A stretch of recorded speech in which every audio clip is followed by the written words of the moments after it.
نحمده ونصلي على رسوله الكريم أما بعد فأعوذ بالله من الشيطان الرجيم بسم الله الرحمن الرحيم رب اشرح لي صدري ويسر لي أمري واحلل عقدة من لساني يفقهوا قولي ربنا زدنا علما. Alhamdulillah, with Allah subhanahu wa ta'ala's blessing upon us, we have approached yet another Ramadan, which is just a few days away from us. And may Allah subhanahu wa ta'ala give us the ability to really reach that month and reap its benefits. Because this month, this part of the year, is so unique that there is no other time of the year which is similar to it. It brings so many benefits and so many blessings which a person cannot find at any other time of the year. When a person fasts in this month, when a person stands in prayer at night in this month, then all of his previous sins are forgiven. Imagine, his entire slate is wiped off. It is clean. It is cleared up. All his previous sins are forgiven. This month is a month of mercy. It's a time when Allah subhanahu wa ta'ala's mercy, His blessings are visible, are clear to us, are felt by us, are experienced by us every day and every night. Therefore, it is very important that as we approach this month, we are ready for it. We are mentally ready for it, we are spiritually ready for it, so that we can reap its benefits. Because Allah subhanahu wa ta'ala, His doors are open. He sends down His rain. He showers us with His blessings. But every person does not take the exact same advantage from it. Each person takes from this blessing, from this rahmah, according to his capacity. Just as when Allah subhanahu wa ta'ala sends down rain from the sky, then every part of the earth, every part of land does not benefit from it equally. There are certain parts which benefit from it so much that you can see the soil, it becomes soft. It becomes more fertile. The soil that was apparently dead, because it was ready to receive that water, that rain, you see that it's covered with foliage. It's covered with flowers that are blooming, blossoming, fragrant and radiant in their color. But yet at the same time, that same rainwater will fall elsewhere, but there will be no effect of that water. Allah subhanahu wa ta'ala, He gives Ramadan to all people who are alive on the earth at that time. But everyone does not take the same advantage from it. There are those who find this month, and by the end of it, they have earned Allah's forgiveness. And there are others who find this month, but by the end of it, they haven't received the forgiveness from Allah subhanahu wa ta'ala. Their sins are the same. In fact, they have increased. Why? Because they did not understand the value of this month. They did not benefit from it. In Surah Yusuf, we learn about how Yusuf a.s., when he was thrown in the well by his brothers, and the caravan came, and they found this boy in the well, and they took him out. They just hid him, they concealed him as a commodity, and they sold him for just a few dirhams. And Allah subhanahu wa ta'ala says about them that وَكَانُوا فِيهِ مِنَ الزَّاهِدِينَ. They were of those who had no interest in Yusuf alayhi salam. They had no interest. They could care less about him. Little did they know that this boy was one day going to become a prophet of Allah. One day he was going to be the minister of Egypt. If they knew his value, they would not have sold him just for a few dirham. They would have given more importance to him.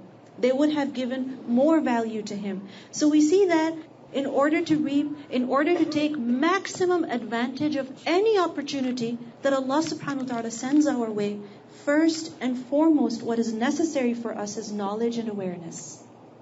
Knowledge and awareness.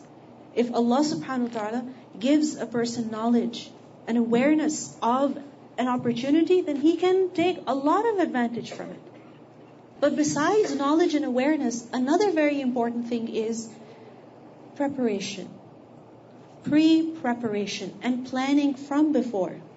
Because each person receives the same amount of time every single day, 24 hours. But there are some people who manage to get a lot done in those 24 hours, and there are others who just waste that whole day. The difference lies in planning. You may have experienced this yourself also. The days that you are working, you get up on time. You get to do your work also. You come home and do your laundry even. You even cook a lot. But on weekends, what happens? We get up late, we take it easy, and by the end of the day, when you ask yourself, so what did I get done today? You realize that you hardly got anything done. What was the difference? The planning. For certain days, we have our entire day planned out. And for other days, we don't have planning done at all. If you've planned your trip to the mall, within an hour you can accomplish a lot. And if you haven't planned it, then you'll enter one door and you'll be going from one part to the other, looking for things to do. And by the time you realize where you are, you find out that you've got barely half an hour left. So, in order to take advantage, two things are important: knowledge and awareness, and secondly, planning. And this is the reason why, alhamdulillah, we have gathered today to remind ourselves of the importance of this month, the virtues of this month, the opportunities that this month brings us, so that we can take the maximum benefit from it. And also, so that we can prepare ourselves mentally and otherwise also, so that we can take the maximum advantage from this month. Now, with regards to the month of Ramadan, we learn from a hadith that the Prophet ﷺ, he said, إِذَا كَانَ رَمَضَانُ فُتِحَتْ أَبْوَابُ الرَّحْمَةِ, that when the month of Ramadan comes in, then the gates of mercy are opened up. فُتِحَتْ, they're opened up wide. Allah's mercy is in profusion, is everywhere. Everyone is welcome to come and take a share of it. And everyone is welcome to come and take as much as they want from it, because the gates of mercy are opened. In another hadith, we learned that when the month of Ramadan begins, then a caller calls out, Yunadi munadin, Ya baghi al-khayri aqbil. A caller calls out that, O seeker of good, come forward, rush. Anyone who wants good, speed up, come forward, come and take your share. Hurry. Don't delay, don't wait. Keep going and keep reaping, keep collecting for yourself. Ya baghi al-khayri aqbil, wa ya baghi al-sharri aqsir. And O seeker of evil, stop.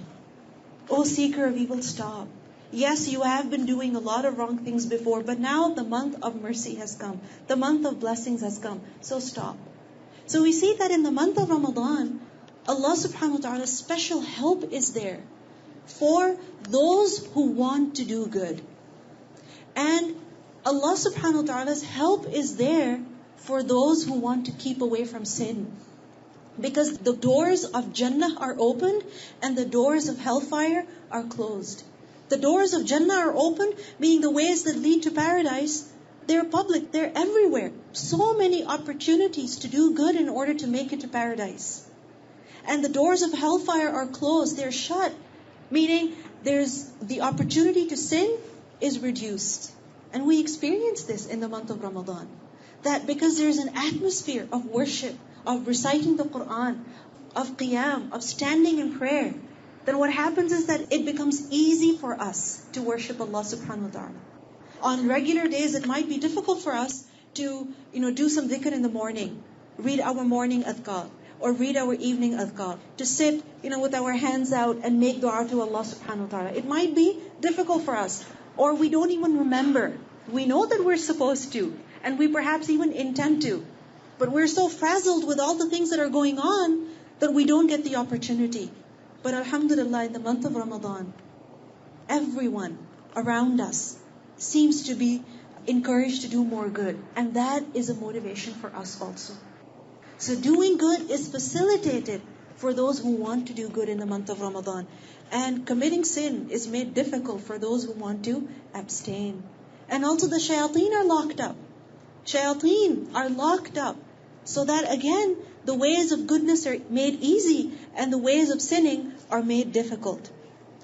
And remember that a lesson until Allah's tawfiq is there for a servant. Meaning unless and until Allah subhanahu wa ta'ala gives the ability and the opportunity to a servant to do something good, no one can do good. But Allah gives tawfiq only to those who strive, only to those who put in effort.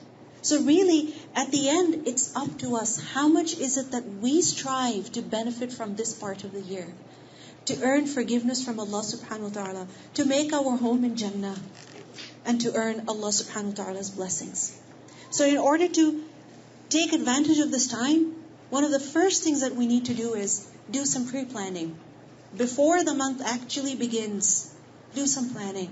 And part of that is mentally preparing ourselves as well as our family members. Now alhamdulillah, we have come here together today, and inshallah we will remind one another about the virtues of this month, about the different things that we can do in this month. But our families at home, what about them? What about our husbands, our children, our siblings? Make sure that as you prepare yourself, prepare your family also. Share with them at least one or two things, so they're also motivated to worship Allah subhanahu wa ta'ala more. Because you see, worshipping Allah alone by yourself is very, very difficult. But when you have people with you, if your husband also sits after Fajr and opens up the Quran, how likely is it that you're going to go to bed? You'll also be motivated to sit and open up your Quran and do some recitation. If after Salah, your son or your daughter or your sibling sits down and does her adhkar, then you are also more likely to do your adhkar. So it is necessary that as we prepare ourselves, also prepare our family members. And alhamdulillah, there's so many lectures out there, there's so much material out there that we can revisit, we can listen to, we can read as a family in order to remind ourselves of the benefits of this month. Also, in order to make fasting easier and in order to focus on ibadah, one more important thing that we must do is get all the important, tasks out of our way. So for example, if you have your major Costco trip to do, don't wait for the first day of Ramadan. Do it now. If you have your Eid shopping to do it now. Don't wait for Monday to go for groceries. Go over the weekend. Go before Ramadan actually begins. So that you're not, extremely tired right at the beginning of the month of Ramadan. Get these things out of the way. Make sure that your house is clean, things are, put in place so that during the month you're doing just the bare minimum in order to get by so that your fasting can be good and your ibadah can also be enjoyed. The Prophet ﷺ said, Ramadan has come to you, a blessed month. Allah has made obligatory upon you its fasting. In it, the gates of heaven are open, and the gates of hellfire are closed, and the evil devils are chained up.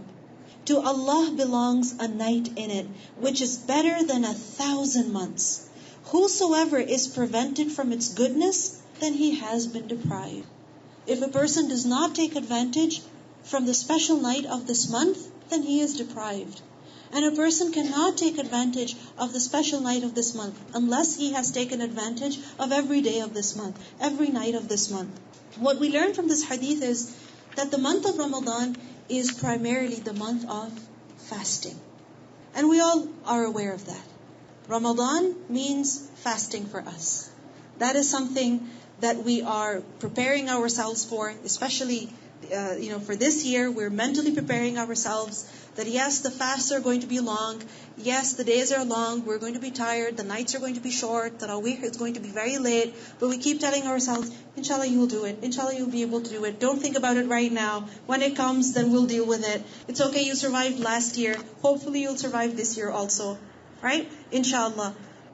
But what will make fasting easy for us, inshallah, this year, is if we remember the rewards of fasting. Yes, fasting is an obligation.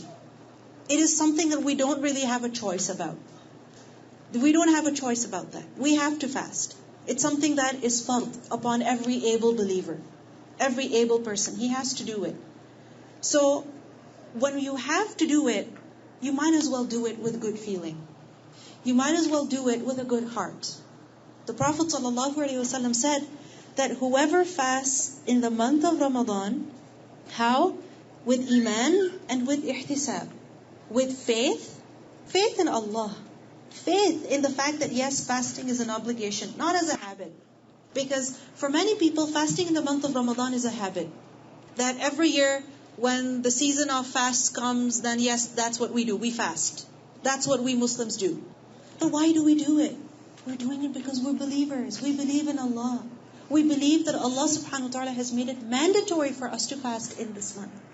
And your doctor may warn you, or somebody might discourage you, or your friends or your co-workers might be shocked at the fact that you won't be eating or drinking at all during the entire day. But if you remember that I am doing this because my Lord has told me, He has commanded me, imanan. And secondly, ihtisaban. Ihtisab is to hope for reward from Allah subhanahu wa ta'ala, to expect reward from Allah. Then his sins will be forgiven. What does it mean by this? Hoping from Allah subhanahu wa ta'ala for reward. You see, there are many things that we do as Muslims. We pray, we give charity, we do wudu, we read the Quran, and we eat with our right hand, we say Bismillah, right? After we eat, we thank Allah subhanahu wa ta'ala. They're very good habits. And for a Muslim, whatever he does as a believer, inshallah, he's rewarded for that. But remember that the more you hope for reward from Allah, inshallah, the more rewarding that deed will be. The more rewarding that deed will be. Because Allah subhanahu wa ta'ala says, I am as my servant thinks I am. So if you hope for reward from Allah subhanahu wa ta'ala, that Ya Allah, I know these fasts are very long and I'm already very scared. I get so thirsty. I don't know how I'm going to survive. I have to eat something every 2 hours, even now. What am I going to do in the month of Ramadan? Remind yourself, I'm doing it to seek Allah's reward. And tell yourself, and speak to yourself, and speak to Allah subhanahu wa ta'ala when it gets difficult. Ya Allah, only for you. I won't do this for anybody. I won't do it for myself. I won't do it for, some kind of blood work. I won't do it for anything. I will do this only for you, Allah, because I want reward from you. Ihtisaban. In a hadith we learn, the Prophet ﷺ, once he was asked by a companion that, O Prophet ﷺ, tell me about a deed that will allow me to enter Jannah. Tell me about something that I can do, which if I do, I know that inshallah I'll make it to Jannah. There's so many things that we've been told about. And some things we find difficult, some things we find easy, some things we do already, and some things we don't even know about. So this man, he came to the Prophet ﷺ and said, Ya Rasulullah, please tell me one thing that I can do and it will help me enter Jannah. Would you like to know? Would you like to know about something that you can do so that inshallah you can go to Jannah? So the Prophet ﷺ told him, عَلَيْكَ بِالصَّوْمِ فَإِنَّهُ لَا مِثْلَ لَهُ.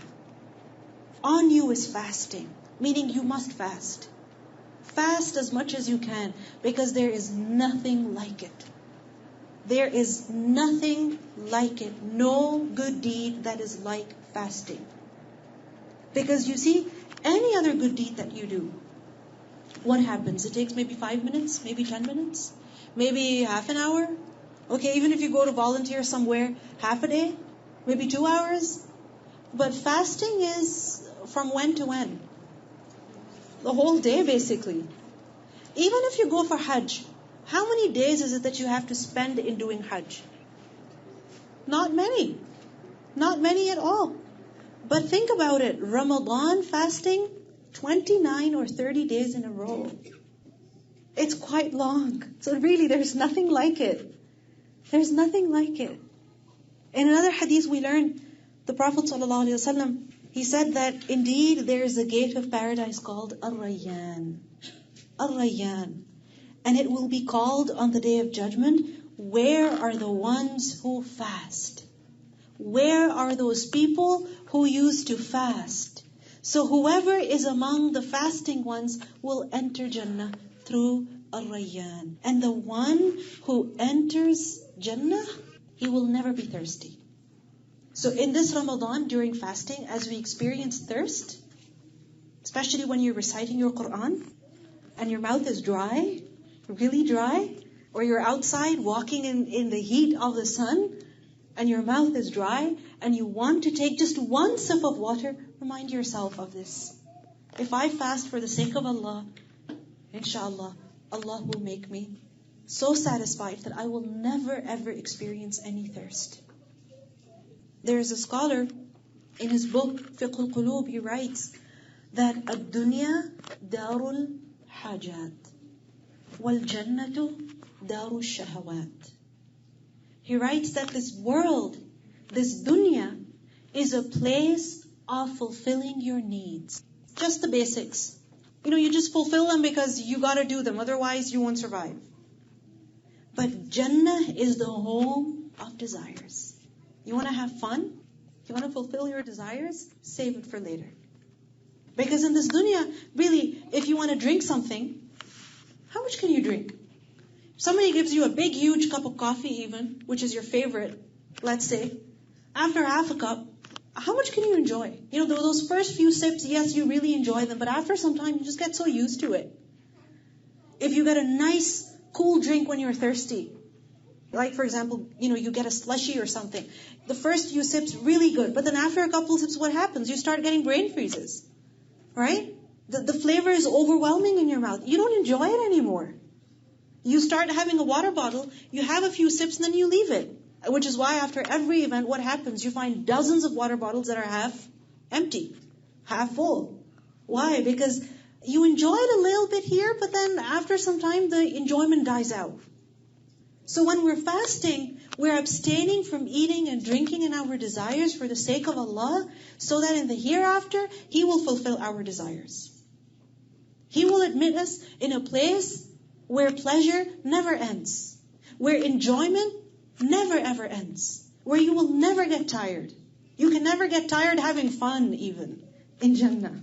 But the people who fast will be called from the gate of Al-Rayyan. In another hadith we learn about the reward of fasting. That Allah subhanahu wa ta'ala says, كُلُّ عَمَلِ ابْنِ آدَمَ لَهُ إِلَّا الصِّيَامِ هُوَ لِي وَأَنَا أَجْزِي بِهِ. Allah subhanahu wa ta'ala says, every good deed of the son of Adam is for him, except for fasting. Every good deed of the son of Adam is for him, except for fasting. That is for me. That is for me, and I shall reward the fasting person for it. Meaning that fasting is such a deed that is a secret between the servant and his Lord. You see, when you're praying salah, when you're doing wudu, a person watches you. Can they say to someone, yes, she prayed salah? Can they say that? Can they guarantee that, yes, you prayed salah, you did wudu? Yeah, because they saw you. Right? But if you tell somebody I'm fasting, can they really guarantee that you're fasting? Because you can abstain from eating and drinking in front of them, but the moment they leave, you could shut the door, get yourself a glass of water, and enjoy. Who knows whether you are really fasting or not? Who knows? Only Allah subhanahu wa ta'ala. Only Allah. No one knows you're really fasting except Allah subhanahu wa ta'ala. This is why fasting is a deed that is sincerely, exclusively for who? Allah subhanahu wa ta'ala. And this is why He will reward the person for it. What is that reward? We don't know. For many good deeds, we have been told what that reward will be. 7 times more, 10 times more, 700 times more. But for fasting, what is the reward? We really don't know. And when is it that a person will find out what the reward is? When he meets Allah subhanahu wa ta'ala. Then Allah will tell him the reward. Then Allah subhanahu wa ta'ala will give him the reward. And Allah subhanahu wa ta'ala loves this deed so much. When a person is hungry, when a person is thirsty, for His sake, he's abstaining from food, from drink, from his basic needs, only to make Allah happy. Allah subhanahu wa ta'ala loves us so much. In a hadith we learned that when a person has bad breath because of fasting, not because his mouth is dirty, but because his stomach is empty, then that smell is more beloved to Allah subhanahu wa ta'ala than the fragrance of musk. Even more than the fragrance of musk. Allah subhanahu wa ta'ala loves every deed of the fasting person, what he does in the state of fasting. In another hadith we also learn that fasting is a shield It is a screen. It is a junnah. Meaning, fasting is something that will protect a person from hellfire. It will protect a person from punishment in the grave. It will protect a person from falling down from the bridge when he's crossing it. It is a shield. It is a source of his protection. Because he is sacrificing his food and drink for the sake of Allah subhanahu wa ta'ala. We learned that when a person will be placed in his grave, just think of yourself. When a person will be placed in his grave, all alone, in that darkness, no friend is there, no mother is there, no phone is there, nothing's there, no light is there. He's all alone in that grave. And what is with him? Basically his deeds and the consequences of his deeds. Then for his sins, the punishment that he deserves, it will approach him from the side of his feet. It will approach him from his right side, from his left side, from the side of his head. But for some people, a shield will come in between and protect that person. And what is that shield? His good deeds. So for example, from the right side, if the punishment is approaching him, his good deeds will become like a shield. You can't come this way. There's no way for you. The punishment will be removed away from him. And recitation of the Quran is one of those deeds that will protect a person from punishment of the grave. Salah is one of those deeds. Sadaqah is one of those deeds. And fasting is also one of those deeds. As-siyamu junnah. Fasting is a shield. And especially in this month of Ramadan, may Allah subhanahu wa ta'ala give us the ability to see it. If you're feeling really tired and really thirsty, and sometimes, our nafs also, it makes us think negatively about Allah subhanahu wa ta'ala, and you might wonder, why do we have to fast? And why is it so difficult? Why isn't our religion so easy? Remind yourself, I'm just going to strive right now, I'm suffering right now, so that I can be protected later. I'm sacrificing right now, so that I can be saved later. Now when it comes to fasting, it begins with as-suhoor, and it ends with iftar. It begins with suhoor, with the pre-dawn meal that we eat, and it ends with iftar, which is after sunset, then we break our fast. In a hadith we learn, the Prophet ﷺ said that 3 things are from the traits of prophethood.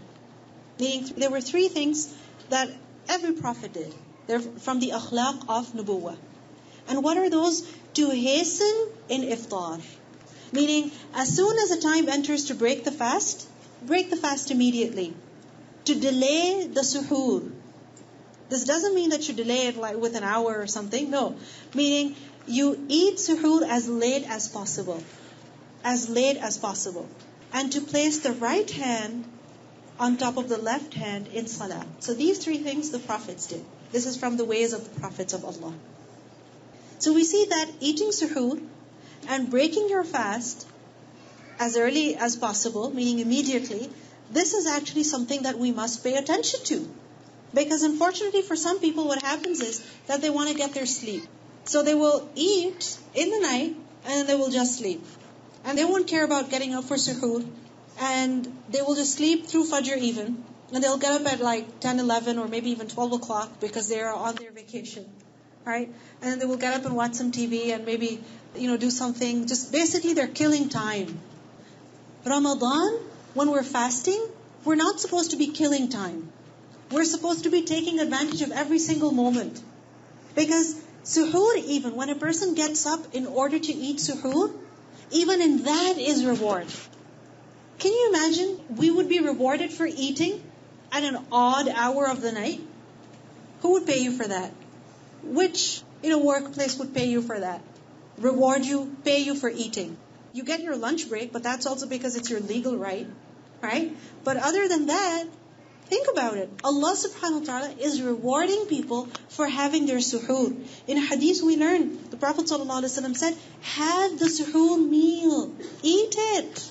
Eat the suhoor. Because in it is much blessing. فَإِنَّ فِي السُّحُورِ بَرَكَةً. In it is blessing. And this is so true. Because in regular days, if you've just had your breakfast, and then you don't get to have your lunch, what happens to you by dinner time?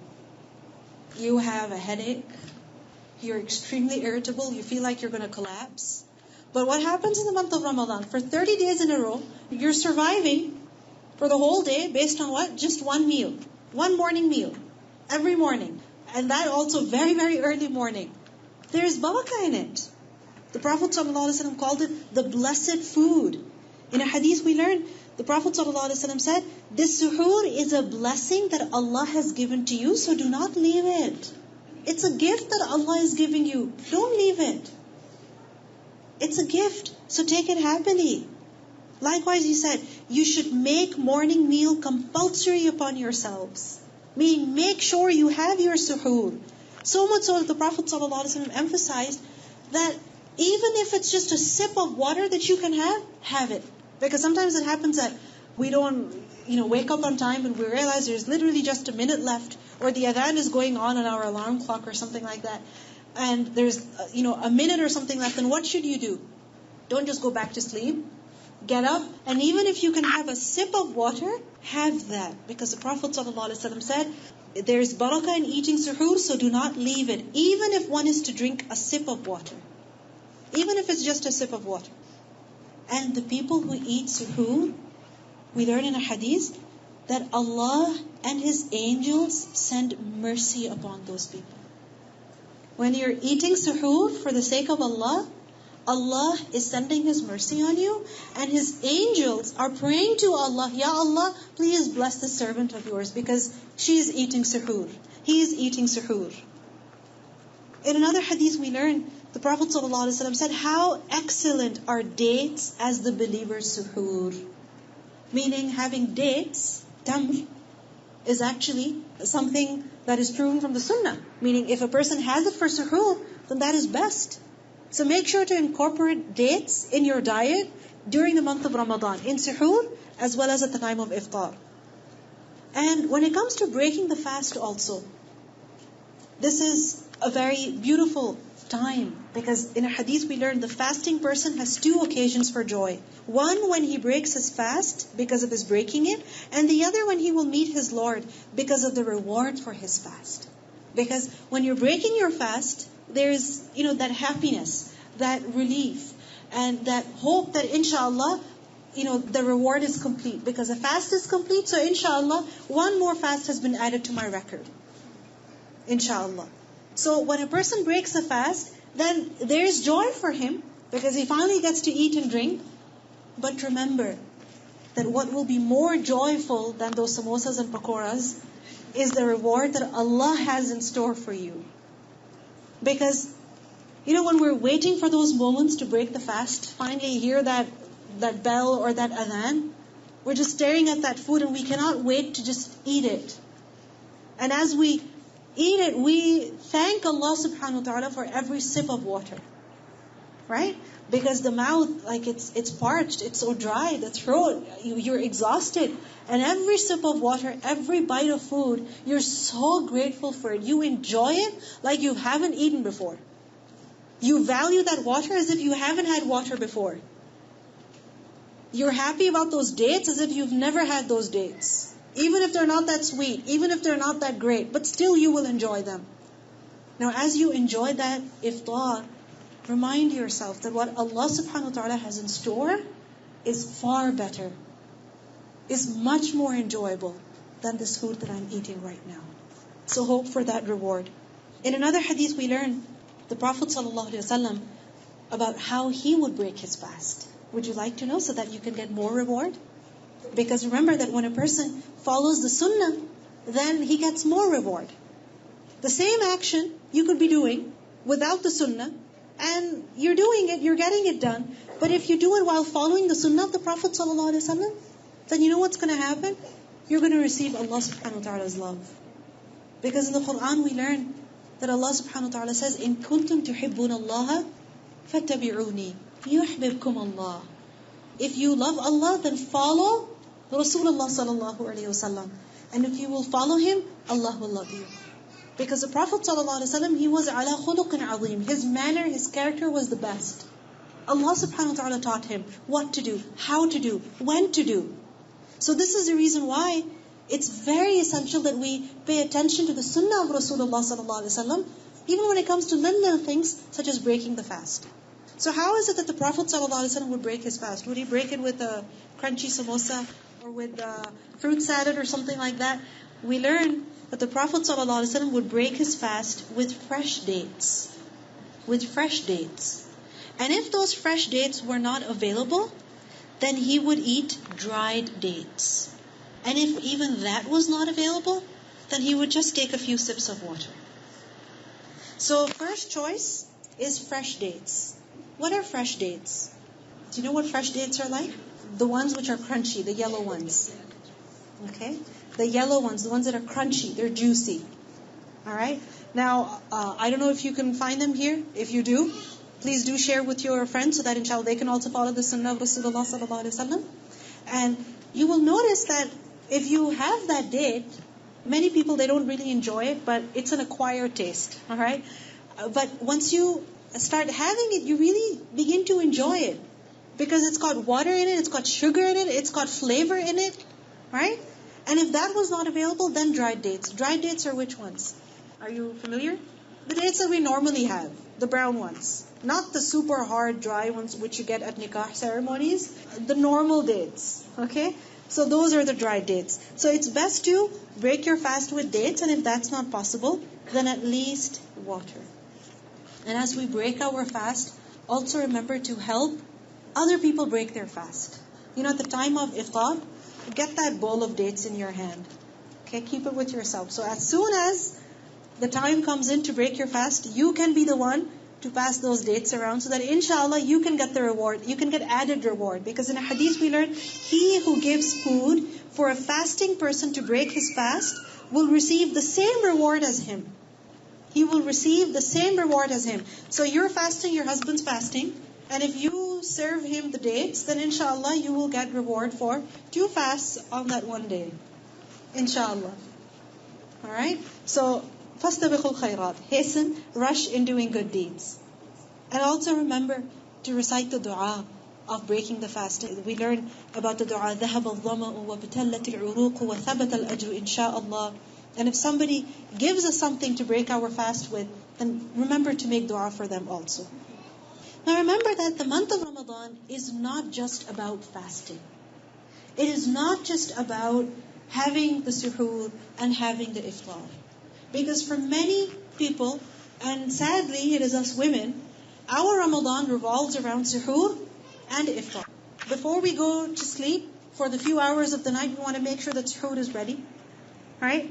And we have to wake up early to prepare suhoor for ourselves and the rest of the family. And for iftar also what happens is that most of the day goes in, or a lot of the day goes in, preparing the food, bringing the food, and serving the food, and then wrapping up. Remember that the month of Ramadan is a month of fasting, not feasting. Right? So the goal is not to enjoy food. The goal is to deprive the body of food so that we can focus on the spirit. Because this body, no matter how much we feed it, it is going to eventually go under the earth. It is going to decay, it is going to decompose, it's going to finish. But it's the ruh, it's the soul that matters a lot. It's the actions that we perform. It's the sincerity with which we worship Allah subhanahu wa ta'ala that matters. Because وَالْبَاقِيَاتُ الصَّالِحَاتُ, what will remain are actually good deeds. So this is why the focus of this month should not be just on eating and drinking at the two ends of the day. No. It should also be something else. And what is that? What is the main goal of fasting? That we earn Allah's forgiveness. We do something during the day and we do something during the night by which we hope that Allah subhanahu wa ta'ala will forgive us. And the reason why we are made to experience hunger and thirst is because when we're hungry, when we're thirsty, we feel needy. We feel desperate. When our stomach is full, our desires are satisfied, then we don't feel that we have any need of Allah. We forget about the things that we are doing, the actions that we're committing. We don't really give much importance to that because we're satisfied. We're satisfied. So when we're made to experience hunger and thirst in Ramadan, through fasting, it is so that we can feel our neediness before Allah subhanahu wa ta'ala. The fact that we are faqir. We're so needy that our stomachs are empty. We're so needy that we're desperate for even a sip of water. We're so needy in the night prayer that we cannot wait to just sit down and relax our legs. We're so needy during this time that we cannot wait just except that we can just somehow manage to sleep for a few more hours. The body is deprived so that we can realize the fact that we are not independent of Allah. We need Him. We need Him. And this is why one of the main goals of this month should be to beg Allah subhanahu wa ta'ala for forgiveness. Beg Him for forgiveness. Strive to earn His forgiveness. The Prophet ﷺ said that one Ramadan expiates the sins till the next Ramadan, provided that one has avoided the major sins. Meaning, from one Ramadan to the other Ramadan. So for example, last Ramadan, and inshallah if we get to see this Ramadan, whatever mistakes that have happened during this time, hopefully inshallah with this coming Ramadan, if we are able to fast and pray, then inshallah the sins that were committed in this past year, inshallah they'll be forgiven. Inshallah they'll be forgiven. But this is for those who seek Allah's forgiveness. In the Quran we learned that وَالصَّائِمِينَ وَالصَّائِمَاتِ, the men who fast and the women who fast, وَالْحَافِظِينَ فُرُوجَهُمْ وَالْحَافِظَاتِ وَالذَّاكِرِينَ اللَّهَ كَثِيرًا وَالذَّاكِرَاتِ أَعَدَّ اللَّهُ لَهُمْ مَغْفِرَةً. Allah has prepared for them forgiveness and a great reward. So fasting, the act of fasting itself brings forgiveness. But during Ramadan, when we're fasting, it is necessary that we beg Allah for forgiveness also. It is necessary that we seek forgiveness for the sins that we have committed. Because in a hadith we learn that once the Prophet ﷺ, he was ascending the mimbar, he was going up on the mimbar, and as he ascended he said, Ameen, Ameen, Ameen. And the people, they were wondering, we didn't really hear anything, why are you saying Ameen? So they asked him. And the Prophet ﷺ said, Jibreel came to me, and he said that whoever finds the month of Ramadan, and he is not able to get his sins forgiven, then may he be distanced from Allah. Meaning, if a person finds the month of Ramadan and he does not manage to get his sins forgiven, he does not make himself worthy of Allah's forgiveness, then there is no chance for this person. If he cannot take advantage of Ramadan, then when?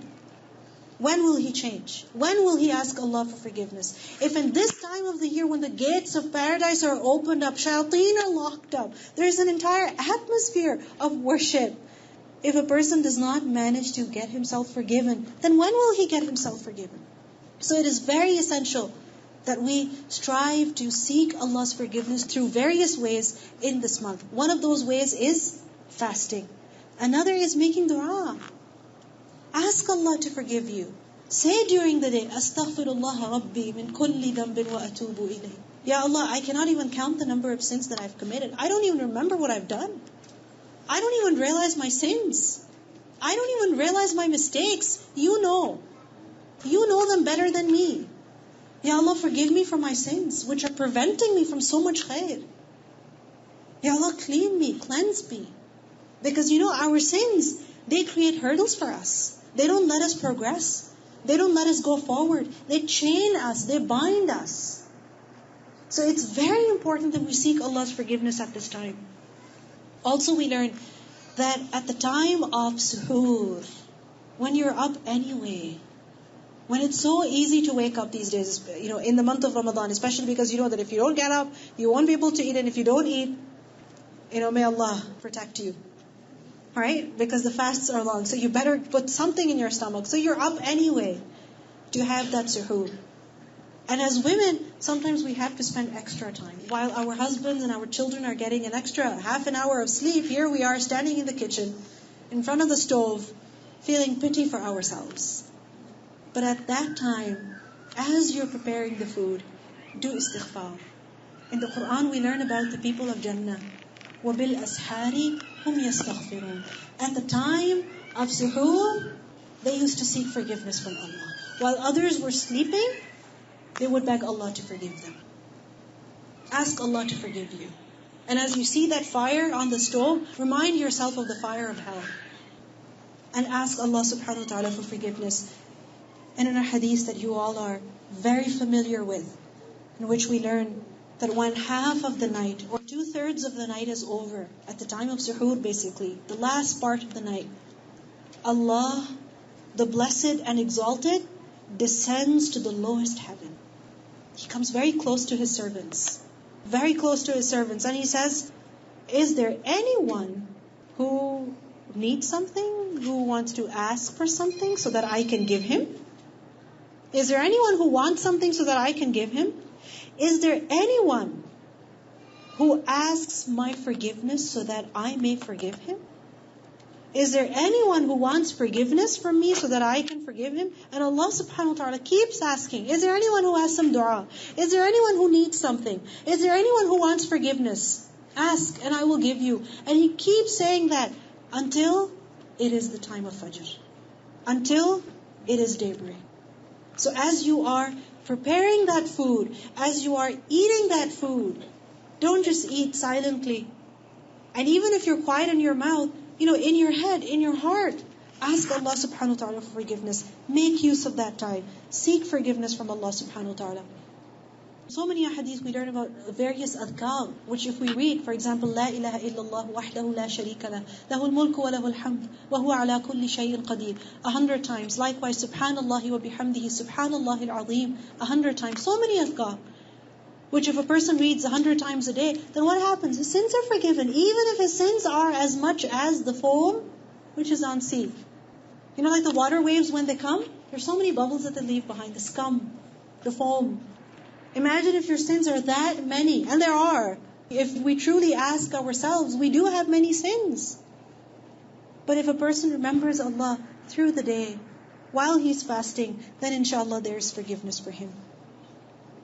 The Prophet ﷺ used to say, Astaghfirullah alladhi la ilaha illahu al-hayy al-qayyum wa atubu ilayh. In his sajda, he would seek forgiveness. In his ruku', he would seek forgiveness. When we're standing in nawafil, we're praying nawafil, extra voluntary prayers in the month of Ramadan. The focus should not just be on finishing the Quran in Taraweeh or in Qiyam. The focus should be to earn Allah's forgiveness. So as you stand in Qiyam, when you go down to ruku', ask Allah for forgiveness. When you go down into sajda, ask Allah for forgiveness. Then the month of Ramadan is a month of fasting. It is a time to seek forgiveness. But it is also a month that teaches us taqwa. That teaches us God consciousness. That teaches us to be more alert, more careful. Because what happens is that certain things, certain actions, certain words, certain behaviors, certain reactions, we know they're not right. We know that if our child makes a mistake, we shouldn't just snap at him. We shouldn't start yelling at him. We know that if our husband walks in through the door 10 minutes late than expected, we know that we shouldn't be angry at him at that time. Just give him, a chance. Take it easy. Give him a break for God's sake. But we become very difficult in dealing with people. We become very impatient in dealing with people. Right? Likewise, certain words that we shouldn't be using. But bad habits. Ramadan is a time that helps us break our bad habits. How many of you are in the habit of having tea regularly? MashaAllah, there are many people. For many women, there has to be a cup of tea in the morning, and a cup of tea at 12 o'clock, and a cup of tea in the evening. Right? And maybe more than that or less than that. For some people, it's not tea, it's coffee. Whatever it may be. It's a habit. And if you miss your tea one day, may Allah subhanahu wa ta'ala have mercy on your family. Right? Because we're so used to it, we start depending on these habits. But what happens in the month of Ramadan? Where does your tea go? When do you have it? At the time of suhoor, even if you want to have it, you tell yourself, if I have it, I'll be awake. I actually want to catch up on some sleep. So maybe I'll skip. But other people, they're like, no, I cannot leave my tea. When do you have your tea then? Maybe a cup at suhoor, maybe a cup at iftar, maybe a cup in the middle. But your habit of 12 o'clock tea break, it goes away. For 30 days, you're not having tea at that time. We have a habit of snacking, of eating. But what happens in the month of Ramadan? You reach out for food, like, no, I'm fasting. You have a cup of water before you and you say, no, I'm fasting. You're preparing food and you have a habit of munching on things as you prepare. You tell us, no, I'm fasting. You're feeding your child and he's not finishing his food, so you say, let me just finish it. You're like, no, I'm fasting. All those habits, of eating, of drinking, what happens? You're able to break them. Isn't it? Ramadan teaches you that you're stronger. You're stronger than your desires. You're stronger than your excuses. You're much stronger than you think you are. If you can resist the urge to eat and drink for over 12 hours, then you can also resist the urge to give someone a piece of your mind. You can also control your tongue when it's going to unleash, right? You also have the strength to replace bad words with good words. You have that in you. So Ramadan, fasting, it teaches us taqwa. In the Quran, Allah tells us, يَا أَيُّهَا الَّذِينَ آمَنُوا كُتِبَ عَلَيْكُمُ الصِّيَامُ كَمَا كُتِبَ عَلَى الَّذِينَ مِنْ قَبْلِكُمْ لَعَلَّكُمْ تَتَّقُونَ. The reason behind making fasting an obligation on the Muslim Ummah is so that they can develop taqwa. They can develop God consciousness. And this taqwa is so essential. It is so important because if a person does not have fear of God, then, like in a hadith we learned that if you don't have shyness, then go do whatever you want. فَاصْنَعْ مَا شِئْتَ. If you don't have haya of Allah subhanahu wa ta'ala, then فَاصْنَعْ مَا شِئْتَ. Then go ahead and commit any sin you want because you don't have any shyness. You don't have any fear of God. So this fear of God is very important to protect us from sins. To watch our tongue, to watch our expressions even. To be careful about our reactions, our dealings with people. So this month is a month of training. It is a month of training. لَعَلَّكُمْ تَتَّقُونَ. And this training, are we in need of it? Are we in need of it? Because, sometimes people ask us, or we may even think, what's the point of fasting? 30 days in a row, what's the benefit? Health benefits? I don't think so. My sleep schedule's upside down. I'm struggling through the day. I'm just waiting for the month to end. You know why? Because we're not really reaping the benefits of this month. The objective of this month is not to starve us. The purpose of this month is not to make us hungry and thirsty. That's not the purpose. That's not the objective. The purpose is something much more. And that is some training. To resist your urges. To have a better control over yourself. Over your body, over your actions, over your emotions. And this is the reason why we learn from hadith that where it is necessary to protect our mouths from food and drink, it is also necessary to watch what we say. Because if a person is not watching his words, is not watching his behavior with others, then Allah subhanahu wa ta'ala has no need of his staying hungry and thirsty. Allah has no need of that. In a hadith we learned that fasting is not just abstaining from eating and drinking, but fasting is also refraining from vain speech, from useless talk, and foul language, and sexual actions. If one of you is being verbally abused or annoyed, he should say, I am fasting. Meaning, even if someone's provoking you, if someone else is provoking you, they're saying nasty things to you and you're getting really upset and really angry and you want to say something. At that time, the Prophet ﷺ say, I am fasting. The scholar said that who should the person say this to? I am fasting. Do you know who he should say this to? To the other person, right, who's provoking him, but not just the other person. Also to yourself. Remind yourself, I am fasting. I am fasting. It does not befit a person who is keeping away from food and drink for the sake of Allah, that he goes on yelling and abusing people with his words. Yelling at people. No, it does not befit him. So remind yourself, I am fasting. Because if we don't do that, then what's the point of staying hungry and thirsty? The Prophet ﷺ said, some fasting people get nothing from their fast except for hunger. And some people who pray at night get nothing from their standing except sleeplessness. So many people who fast during the day, but what do they get at the end? Just hunger. Just hunger and thirst. And there's so many people who stay awake at night praying, but what do they get? Just staying awake at night. They didn't really benefit from their fast. They didn't really benefit from their qiyam.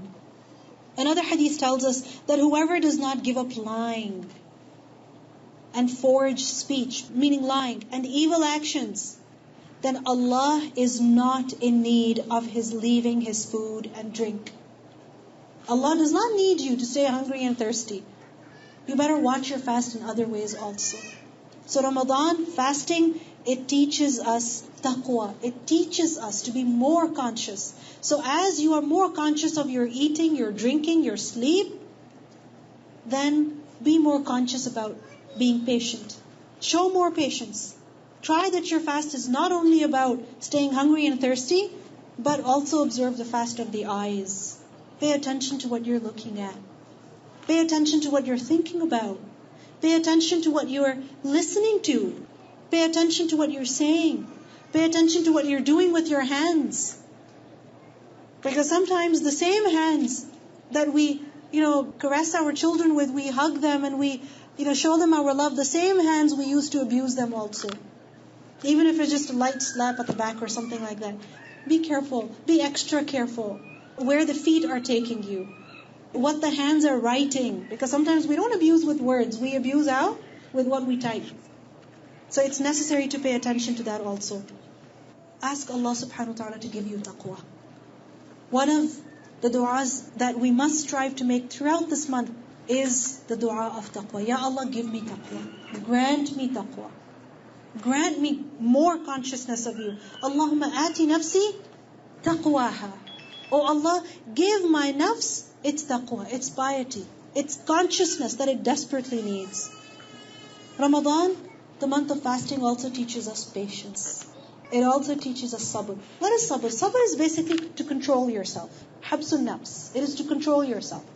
It is when you have the urge to do something, but you tell yourself, no, I'm not going to do it. To have that composure. And it's of three kinds. Sabr is of three kinds. One is at the time of adversity, at the time of difficulty, that when a person has suffered from a loss, or he's suffering from some pain or some kind of difficulty, then at that time, being patient, meaning accepting Allah's decree and not saying anything that would be inappropriate, that Allah subhanahu wa ta'ala would be displeased with. That is one kind of patience. Another kind of patience is to become patient on good deeds, meaning to become firm on obedience. Because you really have to sometimes force yourself to get up and drive to the masjid, especially at night for Taraweeh. And you really have to force yourself to stand up from the back of the masjid and go and stand in the rows in salah. You really have to force yourself. You're going against your desires. Your body wants to rest, but you push it to wake up. You want to lie down and take a nap, but you force yourself. No, just a few days. Recite some Quran. You want to just sit down and maybe watch something and take it easy. Give yourself a break. But you force yourself, you push yourself to open up the Quran instead, to listen to something good instead. So in this month, we are basically training ourselves to develop more patience. The third type of patience is keeping away from sins. Because again, when sin is before us, the opportunity is before us, and there's that urge also, then what do you need? A lot of willpower to stop yourself. You need a lot of willpower to stop yourself from sinning, especially when you have the ability and the opportunity. So in Ramadan, what happens? The food is in front of you. You know how thirsty you are. You know exactly how it's going to taste and how it's going to feel when you put it in your mouth. But even if somebody gives you $20, you're not going to eat it. Even if somebody says, you know what, I'll treat you to something, I'll buy you something, you're not going to eat it. It's made easy for you to disobey Allah, but you're not going to do it because you're fasting. Sometimes little children, they don't understand why their mom is not eating. So what happens? As they're eating, they put food in their mother's mouths. They try to. But Mama, you also eat. But what happens? Somebody is trying to put food in your mouth. You're a child. Your child is trying to put food in your mouth, but you say, no, mama's fasting. I cannot eat. And they look at you in confusion that what's going on? Why won't you eat? But what happens? You manage to stop yourself. You have a better control over yourself. So Ramadan proves to us that if you can keep away from eating and drinking, even though you're thirsty and hungry, you desperately want that food, then you are also able to remain patient. You can also stop yourself from sin. You can also push yourself. You can also force yourself to do that extra good that you've been ignoring and delaying and procrastinating for so long. It shows us, it proves to us that we can push ourselves forward. The Prophet ﷺ described the month of Ramadan as Shahrul Sabr. Shahrul Sabr. In a hadith we learn that fasting the month of patience, meaning fasting in the month of Ramadan, and the fasts of 3 days each month, they remove rancor from the heart. They clean the heart of a person. They help a person get rid of grudges. Then the heart is clean. Fasting in the month of Ramadan, the month of patience. Because if you think about it, what is it that doesn't allow us to forgive others? It's impatience, right? We cannot tolerate what other people are doing. We don't want to accept the injustice that they're doing against us. We don't want to accept it. That's our impatience. We want things to happen the way we want them, the way we desire, but things happen otherwise. So we get angry, we get upset, we hold grudges in our heart against Allah and also against Allah's servants. But fasting in the month of Ramadan, it helps you clean your heart. In the Quran we learn, وَجَزَاهُمْ بِمَا صَبَرُوا جَنَّةً وَحَرِيرًا. And their reward, because of their patience, will be Jannah and silk. Fine silk. Meaning the people who observe patience in this world, in this life, whether it's patience in the month of Ramadan or outside of that, but especially in the month of Ramadan, because it's difficult to be patient when you're hungry and thirsty and sleep deprived. But remember the reward of patience. Allah will give Jannah for sabr. Allah will give harir. He will give silk, comfort, luxury for your sabr. The month of Ramadan is also the month of Quran. We think that the month of Ramadan is important because we're supposed to fast in it. But you know something? Fasting was made obligatory in the 2nd year after Hijrah. When the Prophet ﷺ was in Mecca, as a prophet, he was there for 13 years. After that, he did Hijrah to Medina. Not the 1st year, but the 2nd year, the Muslims were told to fast in the month of Ramadan. But remember that the month of Ramadan was special even before fasting was prescribed. The month of Ramadan is special even if a person is not able to fast. Because some people, for some genuine reason, they're not able to fast in the month of Ramadan. And they're excused by the Sharia to not fast.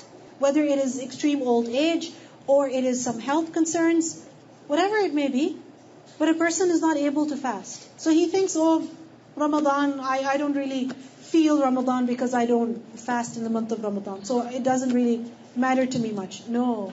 Remember, Ramadan is important even if you're not fasting. Even if you're not fasting, still Ramadan is special. Why? Because what makes Ramadan special is not fasting. It is something else. Does anyone know what that is? It is the fact that the Quran was revealed in the month of Ramadan. Ramadan is the only month that is mentioned in the Quran. Shahru Ramadan. And how does Allah subhanahu wa ta'ala mention it? That Shahru Ramadan الَّذِي أُنزِلَ فِيهِ الْقُرْآنِ. It is the month in which the Quran was revealed. The month of Quran.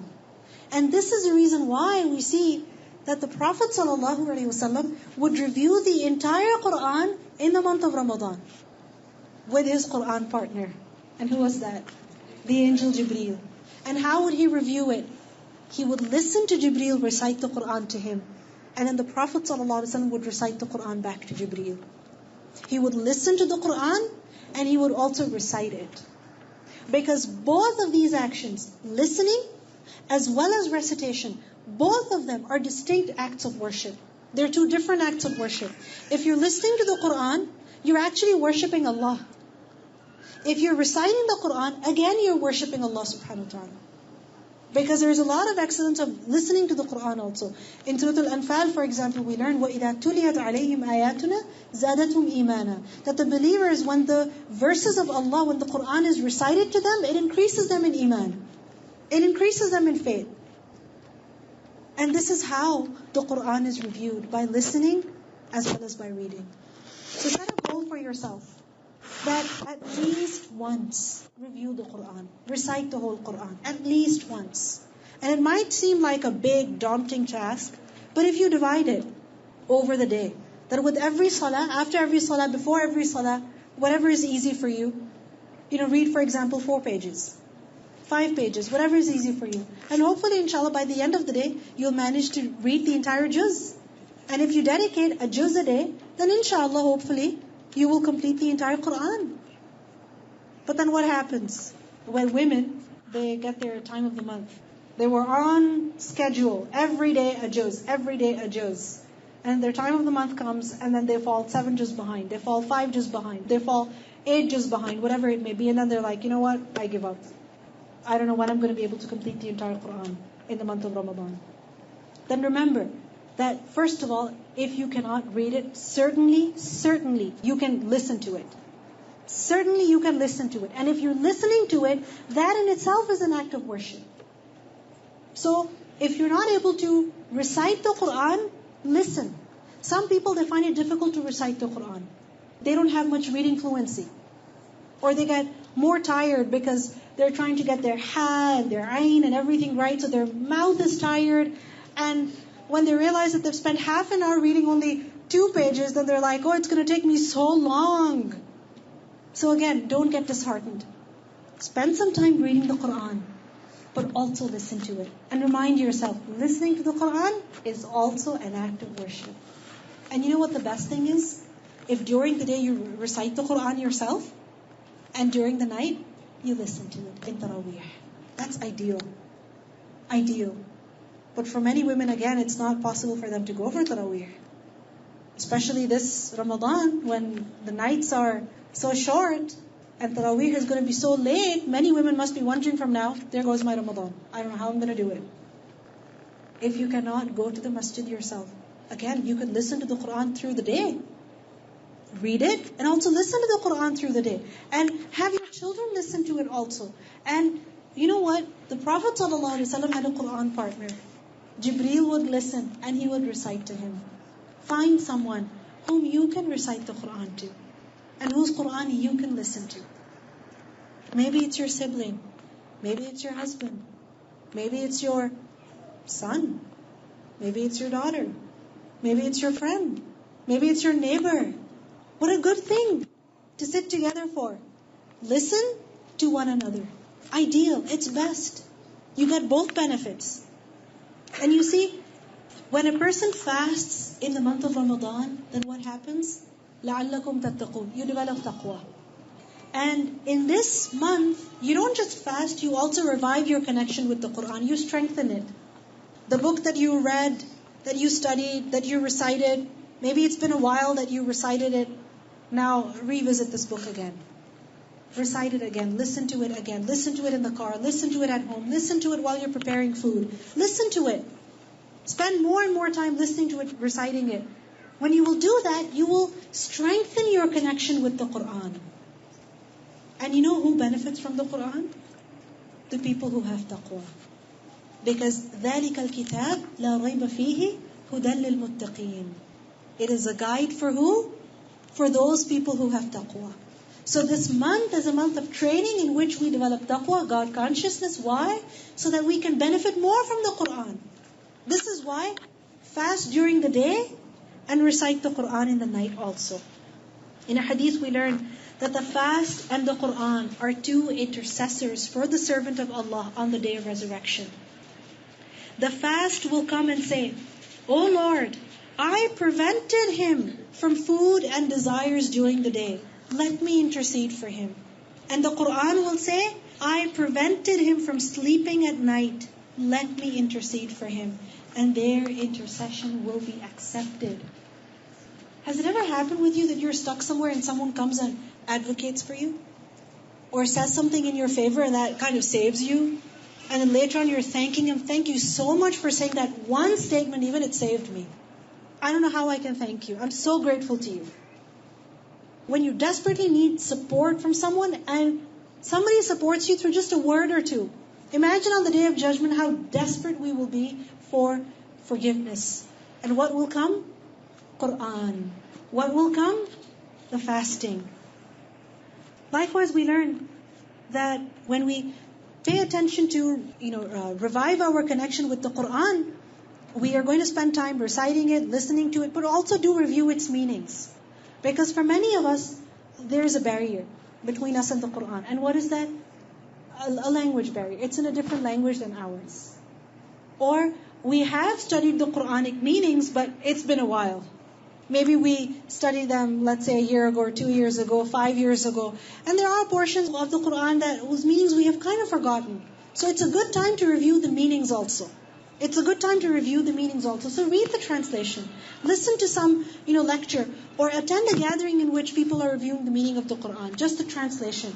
But refresh that meaning so that you can enjoy a recitation and enjoy your qiyam also. The month of Ramadan is also a month of du'as. As you heard the ayat earlier about the month of Ramadan, the last ayah was about dua. That وَإِذَا سَأَلَكَ عِبَادِي عَنِّي فَإِنِّي قَرِيبٌ أُجِيبُ دَعْوَةَ الدَّاعِ إِذَا دَعَانِ. Allah responds to the call of the caller when he calls upon him.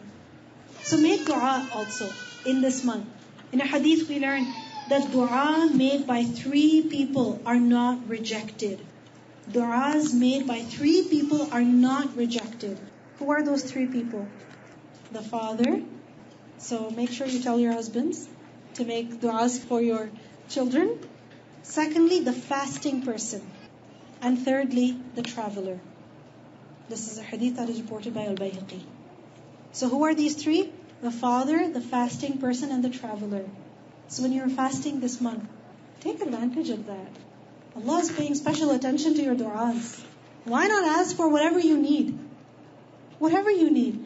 The first victory, the victory of Badr. You know when that was? In which month? In the month of Ramadan. The conquest of Makkah. You know when that was? In the month of Ramadan. Allah subhanahu wa ta'ala granted victory to His messenger in this month. So this is a time when we also have victories. And we cannot have any kind of victory, any kind of success, whether it is overcoming something, some bad habit or whatever it may be. We cannot overcome anything except with Allah's help. So make dua. And especially at the time of breaking your fast, make dua. Because when a person is breaking his fast, he's completing a good deed, then that is the time to make dua. Because that dua, inshallah, will not be refused. A fasting person, hadith tells us, a fasting person upon breaking his fast has a supplication that will not be rejected. But unfortunately for many women, that time is spent in what? Last minute things to put at the table, last minute things to do to serve the table, serve the guests, and we waste those precious moments. Precious moments. Get everything ready just 10 minutes ahead. 10 minutes ahead. Get everything ready. And so what if the table is not looking perfect? Doesn't matter. Make dua at that time. And let's say you are in a desperate situation where even the food is not ready. Then you have to kind of, prepare the food. Because it's not fair for your family that they're sitting while you're making dua. They're sitting hungry and you're making dua. So as you're preparing, as you're working, keep your tongue moist. And keep making dua to Allah. Take advantage of this great opportunity. And it's the time to remember Allah. In a hadith we learned that once a person came to the Prophet ﷺ and he said, Ya Rasulullah, I know that many commandments of Islam are upon me. Meaning, I know that there's so many things I have to do. But just tell me one thing that I may practice consistently throughout my life. Consistently throughout my life, what is it that I should really focus on? And the Prophet ﷺ said, keep your tongue moist with the dhikr of Allah. Keep your tongue moist with the dhikr of Allah. Constantly engage in the remembrance of Allah. And through Ramadan, while you're fasting, keep your tongue moist with the dhikr of Allah. If a person says, La ilaha illallah wahdahu la sharika lahu lahul mulku wa lahul hamdu wa huwa ala kulli shay'in qadir 100 times in one day, then he will get the reward of freeing 10 slaves. Are there any slaves these days that you can buy and, set free? You can't. You don't have that opportunity. But if you say this 100 times, you will get the reward of freeing 10 slaves. 100 good deeds will be written for him, and 100 sins will be erased from him. 100 sins will be erased. For who? For the one who says this dhikr 100 times a day. And you know what? You can fix this dhikr with a certain chore that you have to do. So for example, after suhoor, everybody's going to go pray their salah and go to sleep. But what do you have to do? Stay in the kitchen and wrap up the food and clean up the kitchen, and you tell yourself, you know what, I might as well do all the cleaning up right now so that for the whole day I won't need to worry. So as you're doing that, keep your tongue moist with the dhikr of Allah. As you're preparing food, keep your tongue moist with the dhikr of Allah. Likewise, this month is a month of compassion. When we feel hunger and thirst, then we feel other people's pain also. We can empathize with them. We can experience what they experience. So this is a time to remember others also, especially those people who are needy in society. Whether it is our family members, or it is the poor and needy in some other country, or the poor and needy in our own country, in our own city. Someone who's sick, someone who needs help. This is a time to really excel in good deeds and help others also who are needy. And there are so many opportunities which, alhamdulillah, we are informed of in this month. Local food banks, or for example, ration programs where you can send food abroad for people in need. You can donate clothing. Alhamdulillah, at Al-Huda in Mississauga, we're actually having a toy drive in which you can donate brand new toys, not even lightly used, just brand new, like literally packaged, fresh from the store. You can donate them for children from Muslim families who will get those gifts at Eid, because those families cannot afford much for their children. And alhamdulillah, we did this last year also. And so many children were given these gifts that there was a little girl, she was shocked. She was literally shocked that that gift was for her, because she had never received anything like that before. She could never imagine. Can you imagine being in that situation where you cannot buy a gift for your child? You cannot buy a gift for your child. You find out that your son really, really likes, those Beyblades. Or your daughter really likes some kind of a doll or something. But you realize that you can't afford it. You're either going to get groceries for them, give them milk so that their bones can be strong, or you can buy them a Beyblade. And obviously, what are you going to prefer? Food. Imagine being in that situation. So remember other people also. We become really extravagant in the month of Ramadan, where we spend a lot of money on our food, on entertainment, having people over, giving gifts to one another at Eid, but we forget other people. But this month teaches us compassion. You're hungry, you're thirsty. Think about people who are not hungry and thirsty voluntarily. They're hungry and thirsty by force. They don't have a choice. So remember them and alleviate their difficulties, so that on the day of judgment, Allah subhanahu wa ta'ala will remove difficulties from you. So take advantage of these opportunities which come our way. And this is a time of giving sadaqah. And we see that the Prophet ﷺ, he used to give so much sadaqah in the month of Ramadan that his giving sadaqah is described as fast wind. He was more generous in the fast wind. When wind blows, then it affects everything. It affects everything.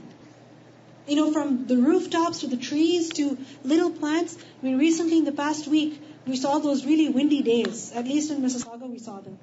And I noticed that in my backyard, there were these certain plants which were very, very small at that time. And I noticed that one of them was completely bent. Our neighbors, a part of their tree had broken off. Literally, it had broken off because of that fast wind. It affects everything.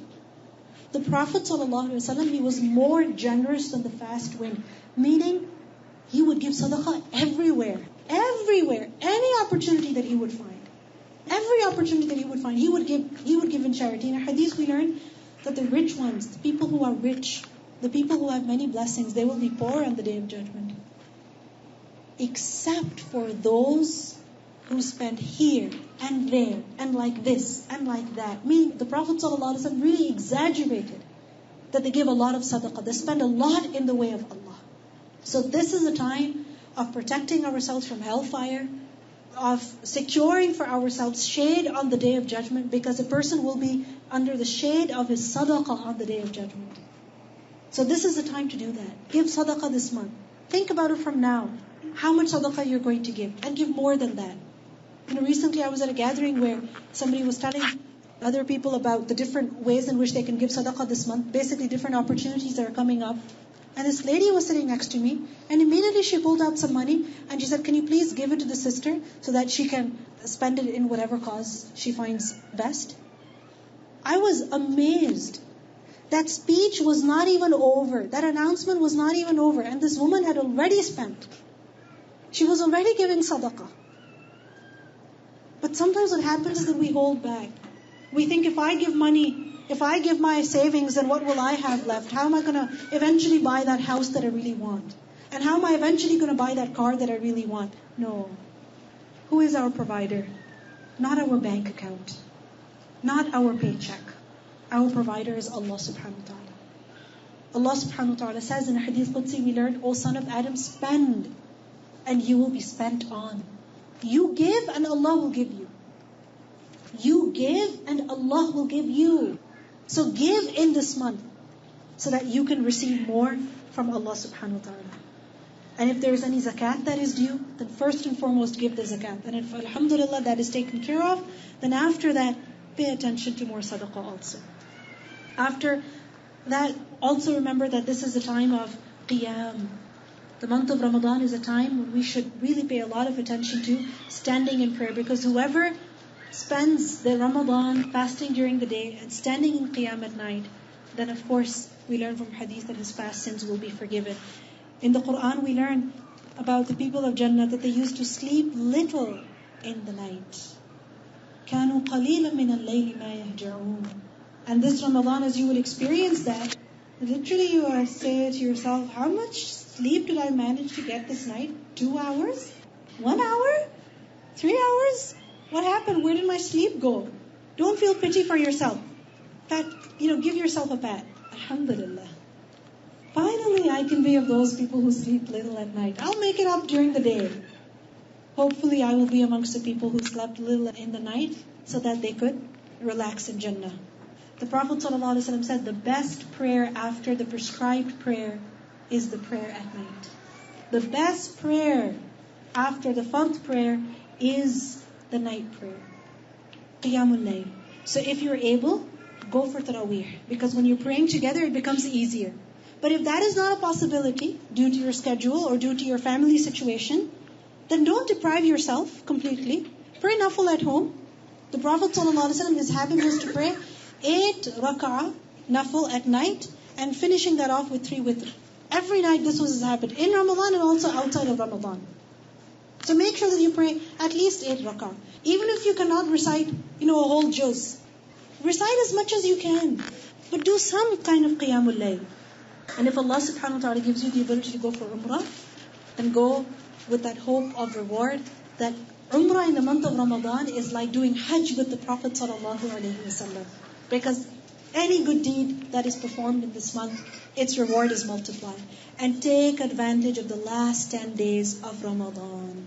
Because the Prophet ﷺ, he would strive during the last 10 days of Ramadan more than he would do so at any other time. Aisha radhiyallahu anha described that with the beginning of the last 10 days, the Prophet ﷺ would tighten his waist belt. Like if you're ready to do something and give it your best, what do? You gather your clothes up together. You're like, I'm all set for it. I'm all ready for it. You pin your hijab, you tie your dupatta or whatever it is, so that your clothes don't become a hindrance for you. So the Prophet ﷺ, he would also strive his best in the last 10 days. And he would also wake his family up during the night. Why? So that they could also find Laylatul Qadr.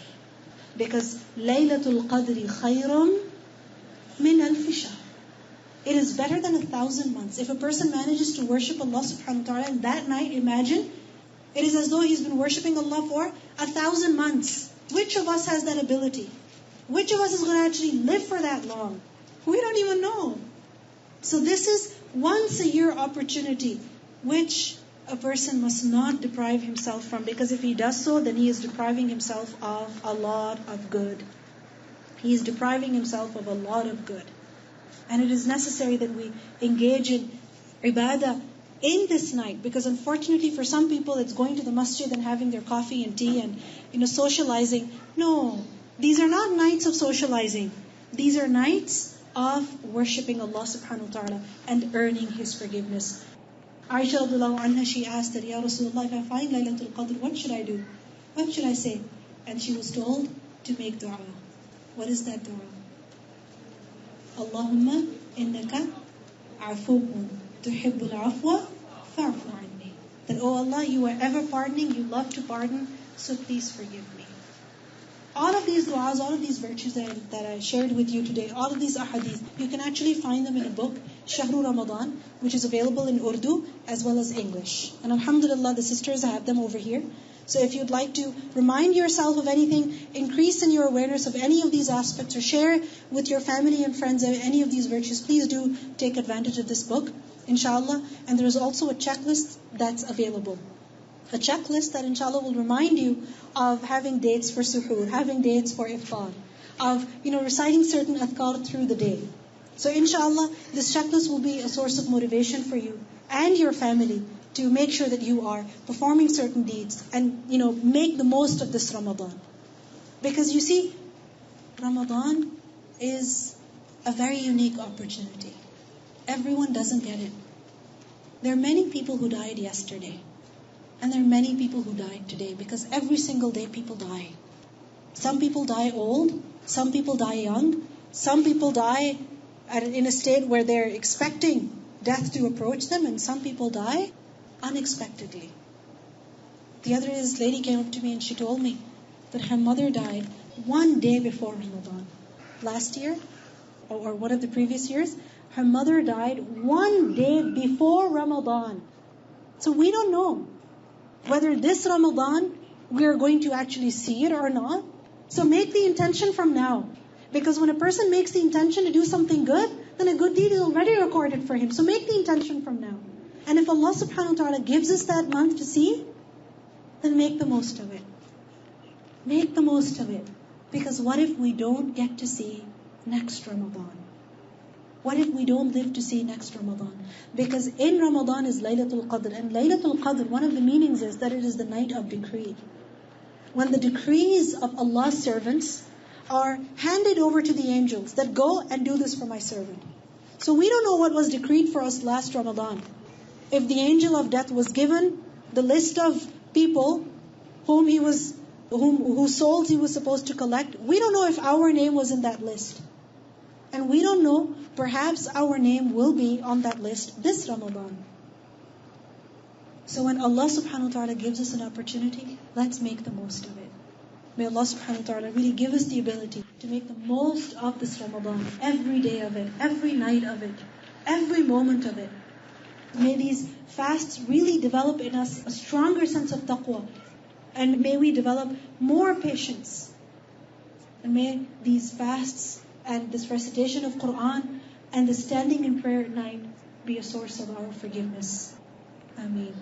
سبحانك اللهم وبحمدك نشهد أن لا إله إلا أنت نستغفرك ونتوب إليك. السلام عليكم ورحمة الله وبركاته.